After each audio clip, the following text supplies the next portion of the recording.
नमस्कार, स्वागत है आपका खबर फास्ट की हमारी खास पेशकश आपका डॉक्टर में। आपके साथ मैं हूं कायनात अंसारी। आपकी सेहत का है सवाल, इसलिए तो हमें है आपका ख्याल। दोस्तों, हम सभी तनाव मुक्त और सेहत से भरपूर जिंदगी चाहते हैं, लेकिन हमारी भागदौड़ से भरी जिंदगी ने हेल्दी लाइफस्टाइल को एक सपना बना दिया है। हम जो भी शारीरिक गतिविधियां करते हैं, कुछ भी खाते हैं, पीते हैं या महसूस करते हैं, उसका सीधा असर हमारे स्वास्थ्य पर पड़ता है। अगर लाइफस्टाइल हेल्दी है तो स्वास्थ्य अच्छा होगा, और अगर लाइफस्टाइल खराब है तो अलग अलग रोगों के रूप में इसका असर दिखाई देगा। दोस्तों, आज हम जिस स्वास्थ्य संबंधी समस्या पर बात करने वाले हैं वो है डायबिटीज। ये एक ऐसी बीमारी है जिसका असर शरीर के हर अंग पर दिखाई देता है, और इसे कंट्रोल में रखने के लिए अक्सर लोग दवाइयों या इंसुलिन पर निर्भर हो जाते हैं। डायबिटीज होने के मुख्य 3 कारण हैं। पहला आनुवांशिक, दूसरा शारीरिक मेहनत की कमी, और तीसरा मोटापा। पेट के आसपास चर्बी खतरनाक होती है। तो आज हम करेंगे चर्चा कि डायबिटीज के लक्षण क्या होते हैं और इससे आप रक्षण कैसे कर सकते हैं। तो जब शरीर के पैनक्रियाज में इंसुलिन की कमी हो जाती है, मतलब कम मात्रा में इंसुलिन पहुंचता है, तो खून में ग्लूकोज की मात्रा भी ज्यादा हो जाती है, और इसी स्थिति को डायबिटीज कहते हैं। इंसुलिन की बात करें तो ये एक तरह का हार्मोन होता है जो शरीर के भीतर पाचन ग्रंथि से बनता है। इसका काम भोजन को ऊर्जा में बदलना होता है। ऐसे में इस बात का विशेष ध्यान रखना चाहिए कि मधुमेह के मरीज कब और क्या खा रहे हैं। आज के समय में मधुमेह होना कोई बड़ी बात नहीं है। मधुमेह या डायबिटीज एक ऐसी बीमारी या स्थिति है जो किसी व्यक्ति को एक बार हो जाए तो जीवन भर बनी रहती है। पहले यह बीमारी सिर्फ ज्यादा उम्र के लोगों को ही होती थी, लेकिन अब युवा और बच्चे दोनों इसकी चपेट में आ रहे हैं। ये एक मेटाबॉलिक डिसऑर्डर है जिसमें ब्लड में मौजूद ग्लूकोज या शुगर का लेवल बहुत ज्यादा बढ़ जाता है। यदि शरीर में पर्याप्त इंसुलिन मौजूद नहीं होता तो ब्लड कोशिकाओं तक ग्लूकोज नहीं पहुंच पाता है, और ये ब्लड में ही इकट्ठा हो जाता है। ब्लड में मौजूद अतिरिक्त शुगर आपके लिए नुकसानदायक साबित होती है। डायबिटीज का खतरा घट नहीं रहा है, और इस मामले में भारतीय वैज्ञानिकों की हालिया रिसर्च रिपोर्ट चौंकाने वाली है। रिसर्च कहती है कि देश में 20 साल की उम्र वाले 50% से अधिक पुरुष और 2/3 महिलाओं को जीवन में कभी न कभी टाइप 2 डायबिटीज हो सकती है। रिसर्च के मुताबिक शहरी क्षेत्रों में रहने वाले भारतीय युवाओं में डायबिटीज होने का खतरा अधिक है, क्योंकि शहरी क्षेत्रों में जनसंख्या तेजी से बढ़ रही है। इनके खानपान की क्वालिटी और फिजिकल एक्टिविटी घट रही है। डायबिटीज का एक कनेक्शन मोटापे से है, और ऐसे युवा जिनकी बीएमआई कम है उन्हें डायबिटीज होने का खतरा कम है। वैज्ञानिकों का कहना है कि जो लोग अंडरवेट हैं, हो सकते हैं उनमें डायबिटीज कभी ना हो, इसलिए मोटापा कंट्रोल करें। भारत में डायबिटीज के मामले लगातार बढ़ते जा रहे हैं। 10 करोड़ हिंदुस्तानियों को मधुमेह है, और इसके अलावा 15 करोड़ लोगों को प्री डायबिटीज है। इसका मतलब बहुत जल्द 25 करोड़ लोग डायबिटीज के शिकार होने वाले हैं। वहीं ऑक्सफोर्ड यूनिवर्सिटी की रिसर्च में सामने आया है कि डायबिटीज और ब्लड प्रेशर दिमाग की संरचना बदल रहा है, इसलिए लोगों में सोचने की क्षमता और याददाश्त दोनों घट रही हैं। मधुमेह से जटिलताएं उत्पन्न हो सकती हैं, और इसीलिए उन्हें रोकने के लिए पर्याप्त देखभाल की जानी चाहिए। कभी कभी लोग मधुमेह के शुरुआती लक्षणों के बारे में अनजान होते हैं, जो कि उनमें दिखाई देता है, विशेष रूप से उन लोगों के लिए जिनके पास बीमारी का पारिवारिक इतिहास नहीं है। साथ ही प्री डायबिटीज या बॉर्डर लाइन डायबिटीज जैसे शब्द शुरुआत में भ्रमित कर सकते हैं। तो आपका डॉक्टर में आज हम चर्चा करेंगे डायबिटीज के प्रकार, कारण, इससे जुड़ी जटिलताओं और रक्षण के उपायों पर। हमारे साथ इस पर बातचीत करने के लिए विशेषज्ञ डॉक्टर्स जुड़ चुके हैं। प्रोफेसर रमेश वर्मा हमारे साथ रोहतक पीजीआईएमएस से जुड़े हैं। प्रोफेसर बलबीर सिंह संधू आयुर्वेद कंसल्टेंट हैं, हमारे साथ जुड़ गए हैं। आप दोनों का बहुत स्वागत है। सबसे पहले डॉक्टर बलबीर जी, मैं आपसे शुरुआत यहाँ पर करना चाहूंगी। एलोपैथी तो हम देखते ही हैं कि बहुत ज्यादा लोग जो हैं बीमारी से रक्षण के लिए एलोपैथी का इस्तेमाल करते हैं, लेकिन आयुर्वेद जो है उसकी तरफ बहुत कम लोग जो है रुख करते हैं। हालांकि अब चलन थोड़ा ज्यादा बढ़ गया है आयुर्वेद की तरफ भी लोगों के आने का। तो आपसे जानना चाहेंगे कि सबसे पहले तो आप ये बताएं कि डायबिटीज जो है वो किस तरीके से कंट्रोल की जा सकती है, इसके पीछे के कारण क्या है। ये डायबिटीज जो है किन किन स्थितियों में आप देखते हैं कि होने के चांसेस जो है किसी व्यक्ति को सबसे ज्यादा बढ़ जाते हैं। मैडम, तो पहले तो मैं कहना चाहूंगा कि आयुर्वेद बेसिकली मधुमेह के बारे में किस प्रकार से सोचता है। जी। तो आयुर्वेद ने प्रमेय के 2 प्रकार बताए हैं, सहज प्रमेय और अपथ्य निमित्तिज प्रमेय।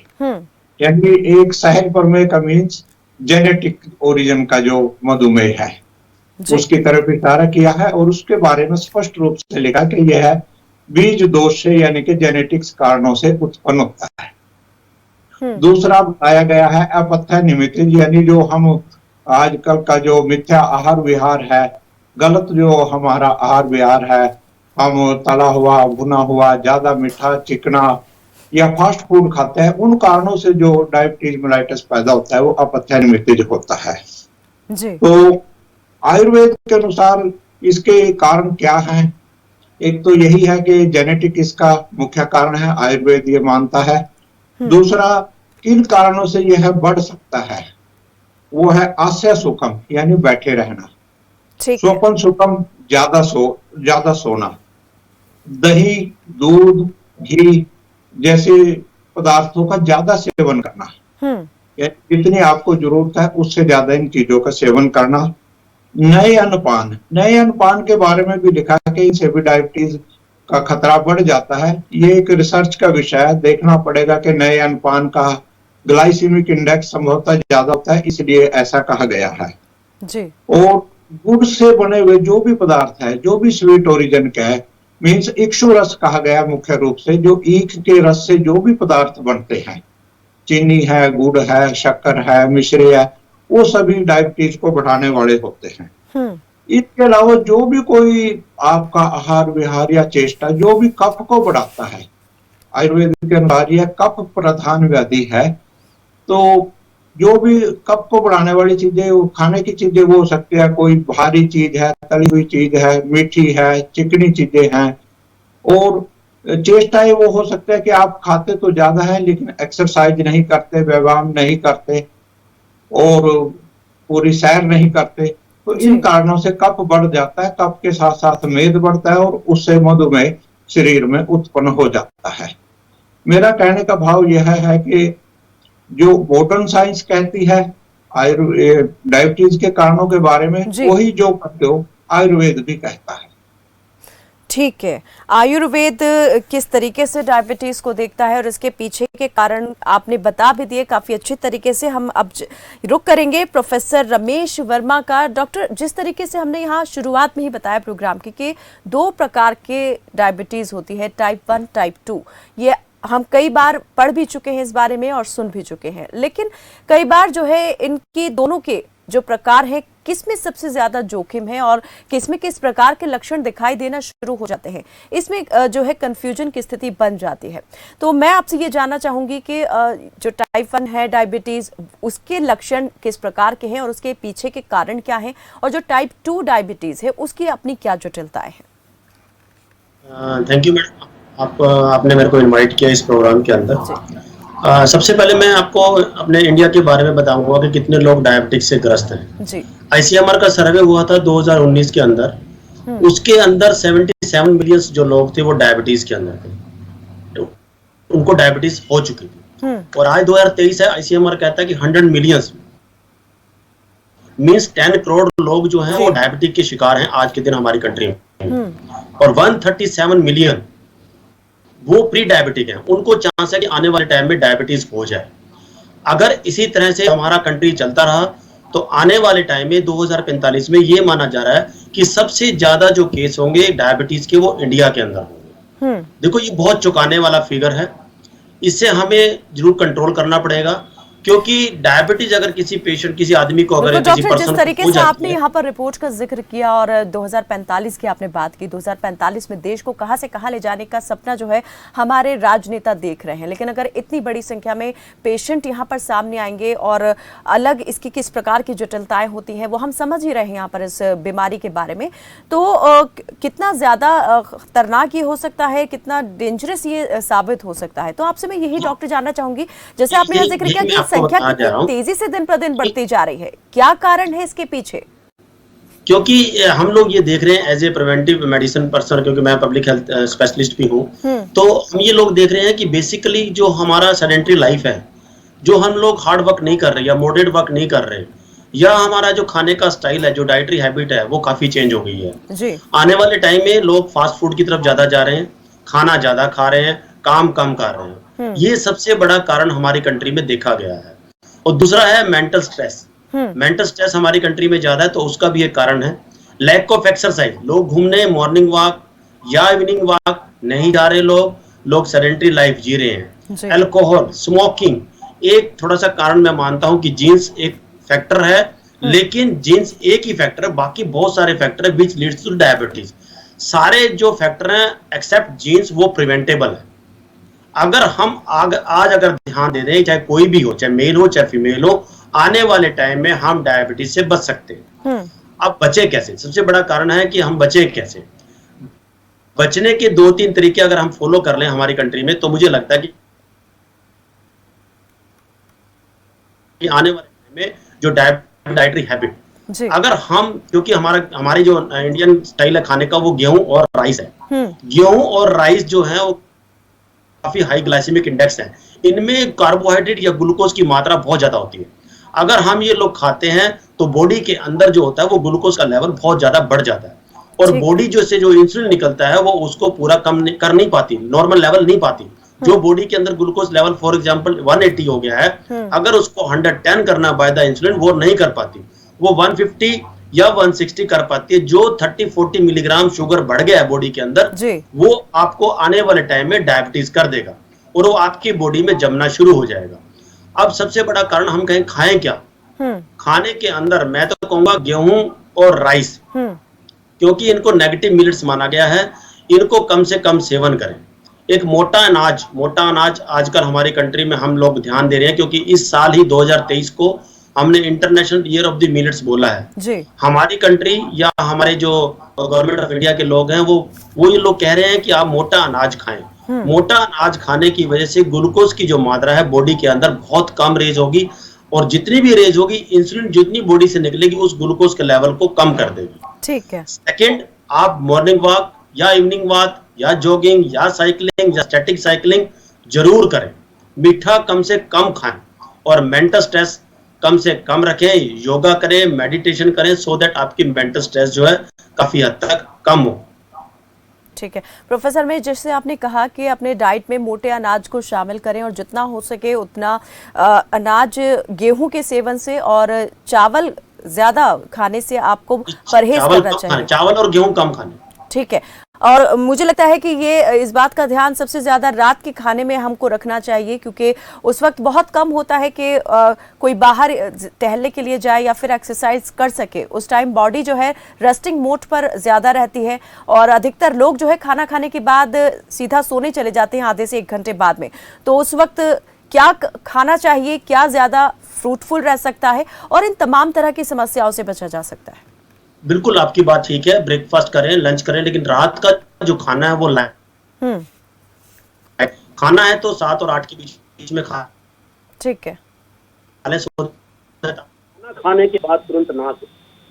आपकी बात बिल्कुल ठीक है, जैसे हम खाना खाएंगे बॉडी के अंदर ग्लूकोज का लेवल बढ़ेगा, और ग्लूकोज का लेवल बढ़ेगा तो डायबिटीज या वेट बढ़ना, जिसे हम ओबेसिटी कहते हैं, वो तो होना लाजमी है।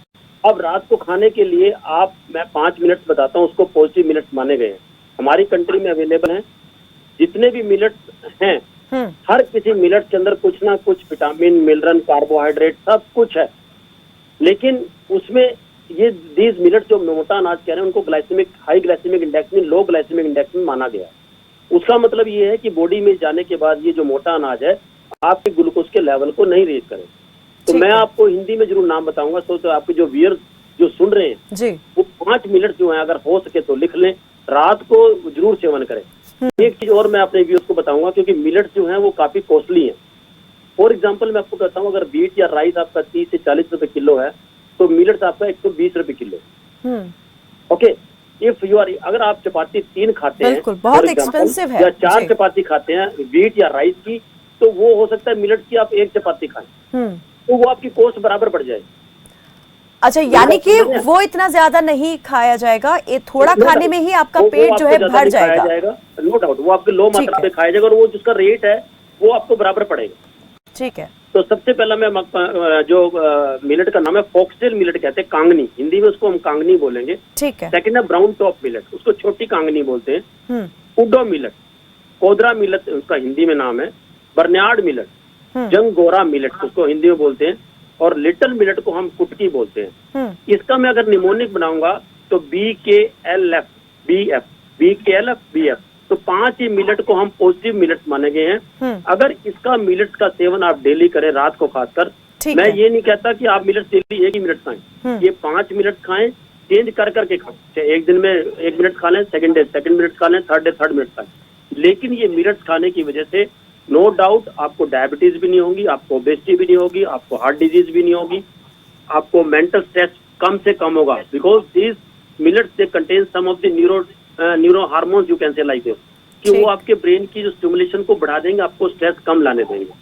तो मैं जितने भी व्यूअर्स हैं, because this year we celebrating the international year of the millet, अगर हमारी कंट्री के लोग ये मिलेट अगर खा लें तो बेटर है कि आने वाले टाइम। बिल्कुल, बहुत महत्वपूर्ण बात आपने यहाँ पर डॉक्टर रमेश बताई है कि किस तरीके से हम मिलेट्स को अपने खाने में इस्तेमाल कर सकते हैं और किस तरह से वो यूजफुल हो सकते हैं। सिर्फ हम अभी तक मिलेट्स सुन रहे थे, लेकिन कैसे इनका इस्तेमाल कर सकते हैं और कौन कौन से मिलेट्स ऐसे हैं जो हमारे बॉडी के लिए इतना ज़्यादा लाभदायक हो सकते हैं, इस बात की जानकारी आज हम यहाँ पर हमारे दर्शकों को आपने दी है।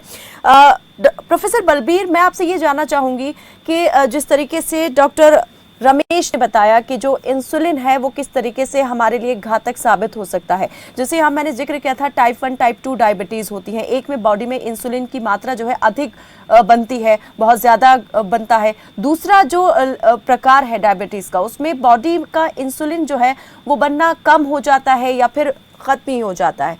तो यहाँ पर आयुर्वेद किस तरीके से इस जो प्रॉब्लम है उसे कैसे कंट्रोल कर सकता है?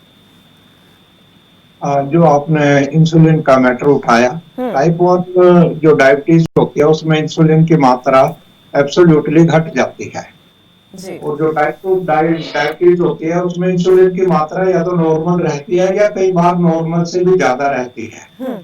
लेकिन फिर भी डायबिटीज होता है क्योंकि जो ग्लूकोज सेल रिसेप्टर्स होते हैं उनमें डिफेक्ट आ जाता है, जिसकी वजह से इंसुलिन ग्लूकोज में सेल्स में एंटर नहीं हो पाती और उसका ग्लूकोज का यूटिलाइजेशन नहीं हो पाता, वो ब्लड में एक्यूमुलेट होती रहती है। आयुर्वेद जब चिकित्सा करता है तो आयुर्वेद इसको दोषों की दृष्टि से कफ प्रधान व्याधि मानता है और धातुओं की दृष्टि से इसको मेद प्रधान व्याधि मानता है। तो कफ और मेद हर जो भी चिकित्सा है वो मधुमेह के लिए उपयोगी होती है। जैसे जितनी भी मोटे तौर पे आपके जितनी कड़वी चीजें हैं, गिलोय है, चिरायता है, नीम है, बिल्व है, अश्वगंधा है, वो इसमें उपयोगी होते हैं। कुछ खट्टी चीजें जैसे आंवला है वो भी इसमें उपयोगी रहता है। इसके अलावा आयुर्वेद भी जो है एक्सरसाइज पर बहुत जोर देता है डायबिटीज के लिए। सुश्रुत में एक जगह लिखा है कि जब कोई भी उपाय से मधुमेह नियंत्रित नहीं हो रहा है तो व्यक्ति ब्रिस्क एक्सरसाइज करे।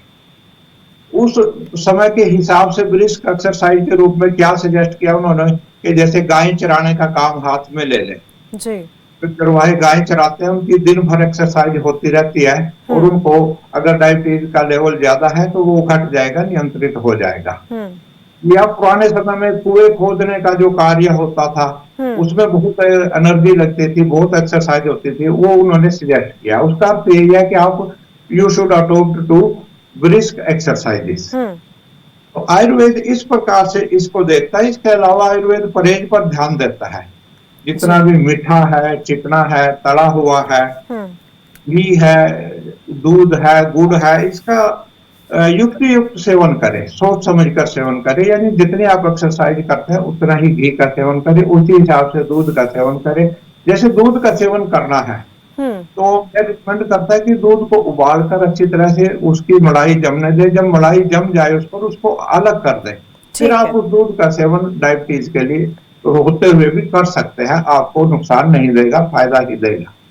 इस प्रकार से आप, इसके अलावा आयुर्वेद कुछ छोटे छोटे टिप्स देता है जो हर व्यक्ति कर सकता है। जैसे रात के समय आधा गिलास पानी में 1 चम्मच त्रिफला चूर्ण भिगो दे, ठीक है, और सवेरे उसको मसल कर छान कर पी ले।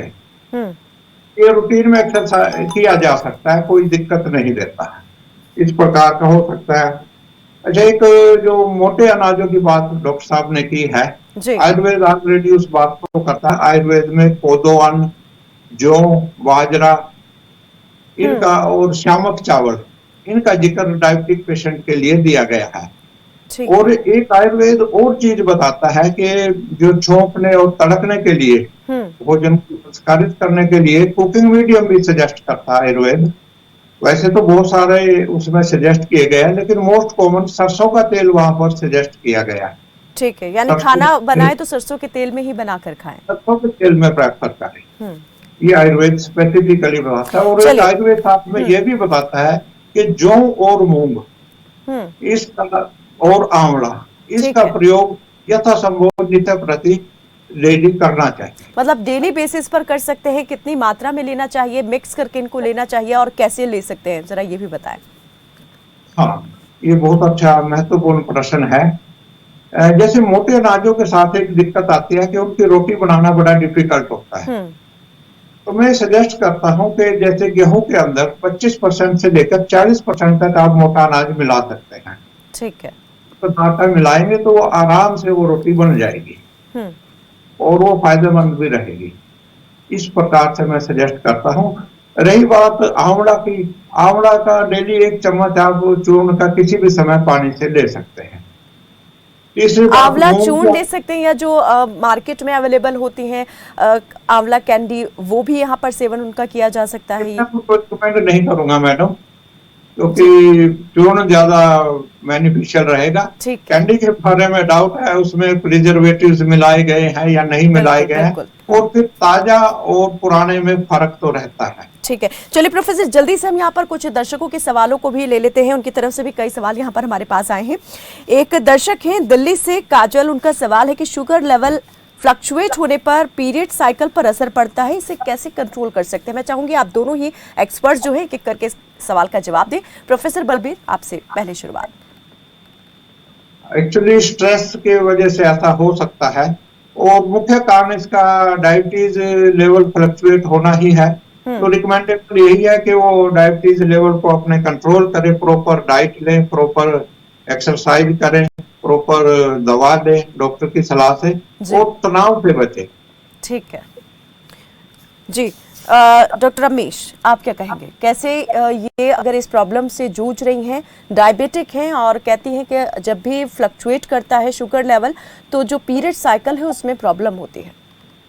आपकी बात बिल्कुल ठीक है। Fluctuation of sugar can lead to the menstrual cycle disturbance.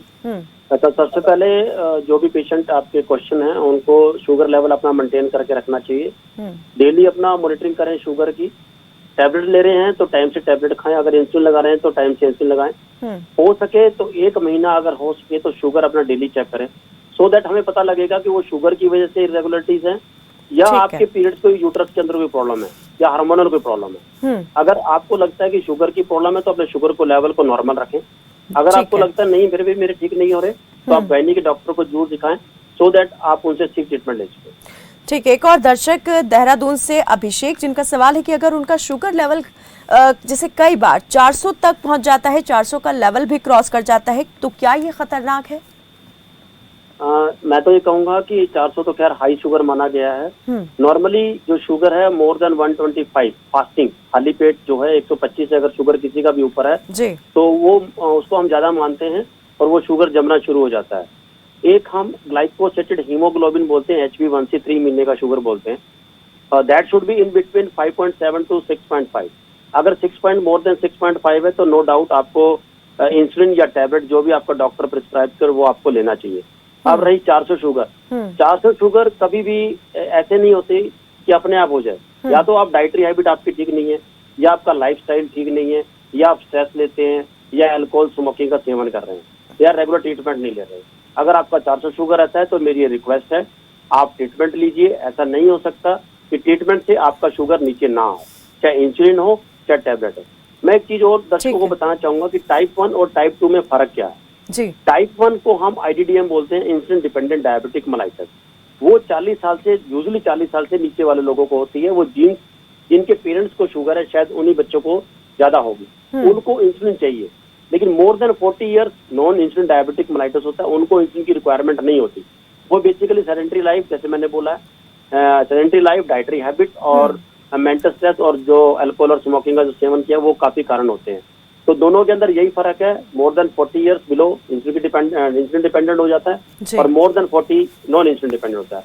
Non insulin dependent को हम डाइटरी हैबिट से ठीक कर सकते हैं, ध्यान करना, अपने लाइफस्टाइल से ठीक कर सकते हैं, एक्सरसाइज से ठीक कर सकते हैं। जो आपकी हैबिट जो ठीक नहीं है, फॉर एग्जांपल अल्कोहलिक, स्मोकिंग या ड्रग को यूज कर रहे हैं, तो उनसे हम ठीक कर सकते हैं। लेकिन इंसुलिन डिपेंडेंट डायबिटिक मेलाइटिस अगर किसी को होती है तो इंसुलिन उसको लेनी पड़ेगी, क्योंकि इंसुलिन से उसका कंट्रोल होगा। ठीक है, और इसी बारे में आप क्या कहेंगे प्रोफेसर बलवीर? डायबिटीज के मैं ये कहना चाहूंगा, जो टाइप 1 डायबिटीज मेलाइटिस होती है इंसुलिन डिपेंडेंट होती है और इंसुलिन से ही वो कंट्रोल में आती है। और आयुर्वेदिक औषधियां भी विशेषकर उसमें, जैसे एलोपैथिक औषधियां ओरल वाली हेल्प नहीं कर पाती, आयुर्वेदिक औषधियों के साथ भी यही स्थिति है। और जो टाइप 2 डायबिटीज मेलाइटिस है उसको आयुर्वेद की सहायता से, परहेज से, एक्सरसाइज से, वो तो दोनों ही तरफ कॉमन है और आयुर्वेदिक औषधियों से भली भांति कंट्रोल किया जा सकता है। और साथ में मैं यह भी सजेस्ट करूंगा कि जिस व्यक्ति को पहली बार डायबिटीज मेलाइटिस डायग्नोज हुई है वो आधुनिक चिकित्सा एलोपैथिक औषधियां लेने के बजाय पहले आयुर्वेदिक औषधियां ट्राई करे। तो मैं वही जानना चाह रही हूँ प्रोफेसर बलबीर कि अगर किसी का शुगर लेवल इतना ज़्यादा हाई हो जाता है या किसी का बहुत लो भी चला जाता है, तो इसको नॉर्मल रखने के लिए ऐसा कौन सा वो उपाय अपना सकते हैं जो आयुर्वेद यहाँ पर सबसे अच्छा सजेस्ट करता है और उससे किसी प्रकार का कोई साइड इफेक्ट भी ना हो? मैडम, ये तो चैनल के माध्यम से तो बताना संभव नहीं है। हर पेशेंट का अलग अलग प्रकृति होती है, अलग अलग लक्षण होते हैं, स्थिति अलग होती है। मान लिया पहली बार कोई पेशेंट आया है, उसका शुगर लेवल 400 भी मिल सकता है, लेकिन हम उसका सबसे पहले परहेज कराएंगे, एक्सरसाइज करने के लिए कहेंगे, साथ में कुछ आयुर्वेदिक औषधियां देंगे। ये तीनों चीजों के मेल जोल से उसका 2-3 दिन में ही काफी हद तक कंट्रोल आ जाएगा, कोई चिंता की बात नहीं रहेगी। एक सवाल मैं यहाँ पर ये करना चाहूंगी डॉक्टर के, जब हम यहाँ पर उसके संकेतों की बात करते हैं कि क्या लक्षण दिखना शुरू हो जाते हैं, तो इसमें थकान महसूस होना भी एक लक्षण होता है। अक्सर पेशेंट जो है वो यहाँ पर घुटनों के दर्द की भी शिकायत करते हैं। तो ऐसे में उन पेशेंट के लिए आप समझ सकते हैं कि फिजिकल एक्टिविटी करना कितना मुश्किल हो जाता है। तो जो ऑलरेडी डायबिटिक हैं वो किस तरीके से यहाँ पर अपनी डायबिटीज को नॉर्मल कर सकते हैं बिना इस तरह से थका देने वाला श्रम किए? हाँ, ये कहीं ना कहीं से तो मैडम शुरुआत करनी पड़ेगी, पेशेंट को थोड़ा प्रेरित करना पड़ेगा, क्योंकि आलस आना वीकनेस की वजह से ये इसका प्रधान लक्षण है। आयुर्वेद ने आलस के ऊपर बहुत जोर दिया है। आयुर्वेद में सुश्रुत ने कहा है कि जो डायबिटिक पेशेंट होता है, अगर वो चल रहा है तो वो सोचता है मैं बैठ जाऊं, अगर बैठा है तो सोचता है मैं लेट जाऊं, अगर लेटा हुआ है तो सो जाऊं। इस प्रकार की उसकी प्रवृत्ति होती है। तो यहाँ कहेंगे कि इच्छा शक्ति को उन्हें दिखाने की जरूरत है। समय मेरे पास बहुत समाप्त हो रहा है, कम बचा है। योगा से शुरुआत कर सकते हैं। ठीक है, योगा एक अच्छा यहाँ पर माध्यम हो सकता है जिसके जरिए वो इन तमाम चीजों को जो है पार पा सकते हैं। एक अंतिम प्रतिक्रिया प्रोफेसर रमेश मैं आपसे लेना चाहूंगी कि कोई एक सलाह यहाँ पर, कोई एक राय हमारे दर्शकों को दे जिससे इस तरह के जोखिम से बच सके। जितने भी आपके व्यूअर्स हैं खबर फास्ट वाले, मैं सबसे रिक्वेस्ट करूंगा, व्हाइट जो चीजें है ना, व्हाइट हमारे घर के अंदर जो व्हाइट चीजें, नमक जी, देसी घी, चीनी, मैदा, इसका बिल्कुल आप कहते हैं सेवन ना करें। अगर ये 4-5 चीजें व्हाइट चीजें नहीं खाते और अपना डाइटरी हैबिट ठीक रखते हैं, डेली एक्सरसाइज करते हैं, मेंटल स्ट्रेस आपके अंदर कम है, अल्कोहल स्मोकिंग की हैबिट कम है, तो नो डाउट आपको डायबिटीज नहीं होनी चाहिए। अब रही, आपने क्वेश्चन पूछा, बहुत अच्छा क्वेश्चन पूछा, जिनके गोडे खराब हैं या जिनको चलने में दिक्कत है, मैं उनको 2 ही चीजें कहूंगा। One is dietary habit, you change your dietary habit. Another, अगर आप कहीं नहीं जा सकते तो आप स्टैटिक साइकिल होती है घर पे, वो आप कर सकते हैं, योगा कर सकते हैं, मेडिटेशन कर सकते हैं। ये 3-4 उपाय अगर घर बैठे कर लेंगे तो मुझे नहीं लगता कि उनको शुगर हो। चलिए, बहुत बहुत शुक्रिया आप दोनों ही मेहमानों का हमारे साथ इस चर्चा में जुड़ने के लिए। तो डायबिटीज के लक्षण क्या होते हैं, इसके पीछे के कारण क्या हैं और किस तरीके से आप इन तमाम चीजों से, इन समस्याओं से बच सकते हैं, इन तमाम चीजों को लेकर, सवालों को लेकर आज हमने चर्चा की है। चलिए, फिलहाल के लिए मुझे दीजिए इजाजत। देखते रहें खबर फास्ट। नमस्कार।